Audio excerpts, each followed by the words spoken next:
Dr. Christof Koch, a pioneering neuroscientist, begins by demystifying consciousness, stripping away its often convoluted interpretations across philosophy, biology, and psychology. Consciousness, he explains, is fundamentally about experiential awareness, the ability not just to react mechanically to stimuli, but to truly perceive sensations like hearing, seeing, loving, hating, dreaming, and imagining. Conscious experiences define the quality of being alive. Without them, an individual essentially ceases to exist for themselves. Koch emphasizes that consciousness is distinct from mere behavior or reflex, highlighting that humans can be highly conscious even in states of minimal outward action, such as meditation or psychedelic experiences. Conversely, unconscious behaviors abound without any underlying conscious awareness. This distinction is crucial in understanding why consciousness has historically been so contentious and difficult to pin down. Unlike phenomena that can be objectively observed from a third-person perspective, consciousness remains inherently subjective. Each person's awareness is directly accessible only to themselves. This privacy contributes to the confusion and debate surrounding consciousness, as well as the conflation of consciousness with self-awareness or self-consciousness. Koch carefully differentiates between the broader conscious experience and the narrower self-reflective awareness, noting that one can be conscious without a persistent or explicit sense of self. State examples include flow and psychedelic experiences.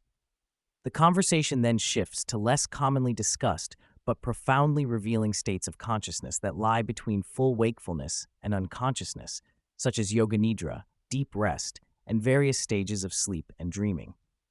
Koch describes yoga nidra, or non-sleep deep rest, as an intentionally induced state where the body deeply relaxes, yet awareness remains focused inward on sensation and being rather than doing or thinking. This state mimics some rapid eye movement sleep characteristics, blending waking awareness with dreamlike quality.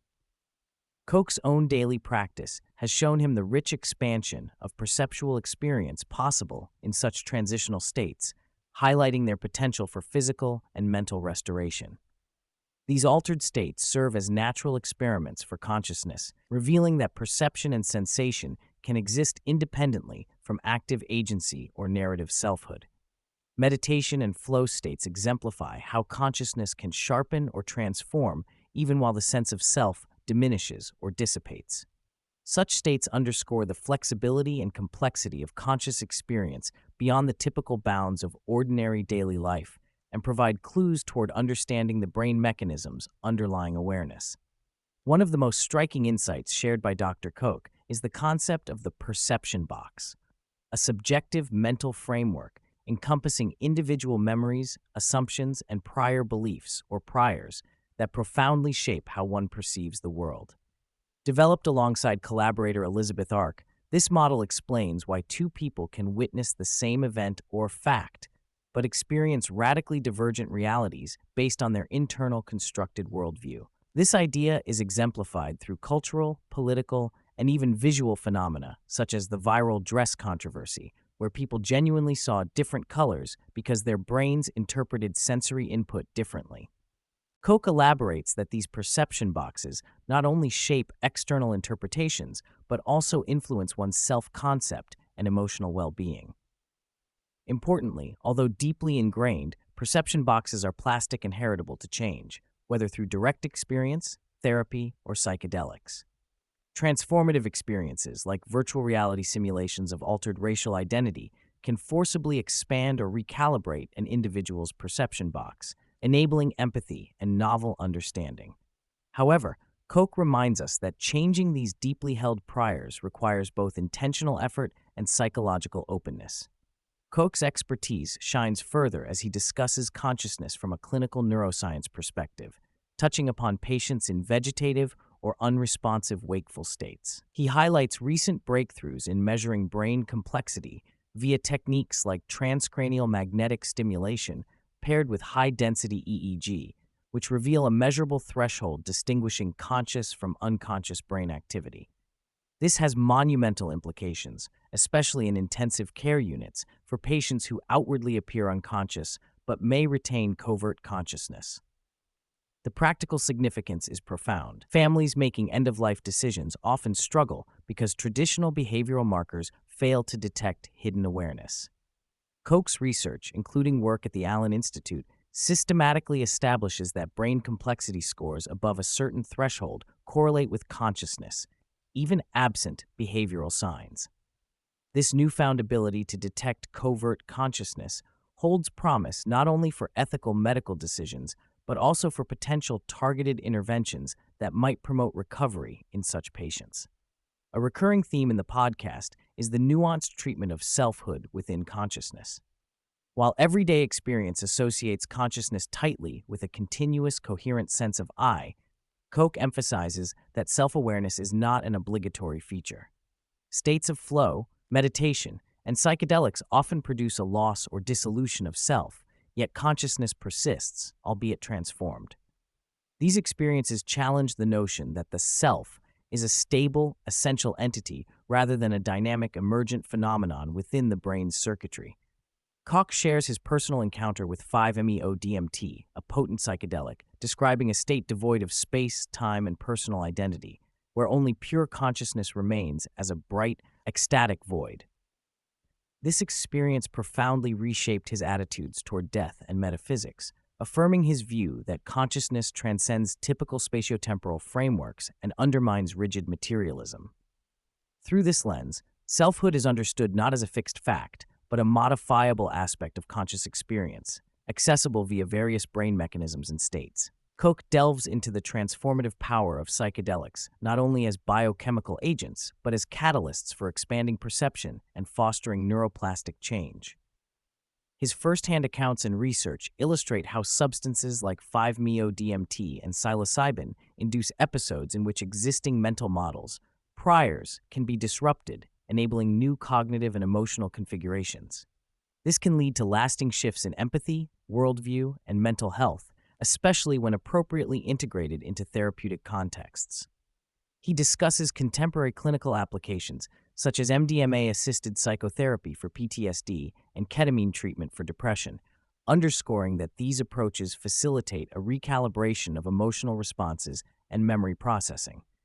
Despite their promise, Koch stresses that psychedelics demand careful management, as individuals with predispositions to conditions like psychosis can be harmed. Yet, with proper use, psychedelics are powerful tools for expanding consciousness and reprogramming the perception box, promoting healing and deeper self-understanding. Turning attention from the individual to the collective, Koch reflects on human society's struggle with diverse and often conflicting perception boxes, a dynamic exacerbated by polarization and digital media. He muses on the stalemate between live and let live philosophies and moral judgment frameworks, acknowledging the persistent difficulty in achieving consensus or peaceful coexistence. The idea of a meta-prior, a higher-order shared assumption or value, may offer a path to harmonization, but modern secular societies lack a universally embraced meta-narrative comparable to that once provided by religion. Moreover, Koch hints at the possibility that technological developments such as artificial intelligence could influence, positively or negatively, the collective consciousness. While AI's role in decision-making and social organization is promising, it also raises questions about value alignment and governance. The complexity of humans' perception boxes and the cultural landscape suggests that any progress requires acknowledging human limitations and cultivating curiosity, compassion, and open-mindedness to expand our collective awareness. Rather than framing meditation as mystical or merely stress-reducing, Koch and Huberman approach it scientifically as a perceptual exercise designed to modulate attention and awareness. Koch elucidates his personal practice of space-time bridging, where he methodically directs attention inward and outward across varying scales, from bodily sensation to distant spatial and temporal perspectives, to transcend habitual mental patterns and expand conscious experience. This nuanced practice reflects a sophisticated understanding that perception occurs within multiple nested bins or frameworks. This kind of meditative work enhances the interface between interoception, body awareness, and exteroception, external sensory input, promoting the brain's capacity to flexibly shift its focus and dissolve rigid thought patterns. In the context of adolescent mental health crises, Koch posits that poor interoceptive awareness may contribute to disorders like anorexia nervosa, emphasizing the need for therapies that cultivate embodied presence, a foundation for improving psychological resilience and well-being across lifespans. Dr. Koch offers a tour of the neurobiological underpinnings of consciousness, moving away from anatomical localization toward network dynamics and brain complexity. He identifies corticothalamic circuits, looped connections between the cortex and thalamus, as central for generating the rich content of conscious experience. These circuits rely on the brainstem's support for arousal, but supply the structural complexity necessary for subjective awareness. Koch highlights a groundbreaking metric called the Perturbation Complexity Index, PCI, which quantifies how the brain responds to transcranial magnetic stimulation to assess consciousness levels objectively. A PCI threshold reliably demarcates conscious from unconscious states, providing a practical tool to clinically assess patients who cannot behaviorally communicate awareness. This approach reflects a convergence of theoretical understanding with clinical application, reinforcing that consciousness is a dynamic phenomenon emerging from nonlinear interactions within distributed neural networks. Throughout the discussion, Koch reflects on psychological factors that facilitate or hinder shifts in perception and consciousness. He contrasts curiosity, a state that opens the mind to new experiences and promotes neuroplasticity, with cynicism, which closes off growth and fosters rigidity. Increasing cynicism in modern societies, fueled by divisive politics and skepticism toward institutions, contributes to rising mental health problems, especially in youth. On this note, Koch underscores the placebo effect as an example of how belief and expectation materially influence therapeutic outcomes. The willingness to believe in the possibility of change is a fundamental prerequisite for healing, be it through formal therapy, community support, or personal effort. Cultivating curiosity and reducing cynicism, therefore, are not just philosophical imperatives, but neurological necessities for resilience and societal progress.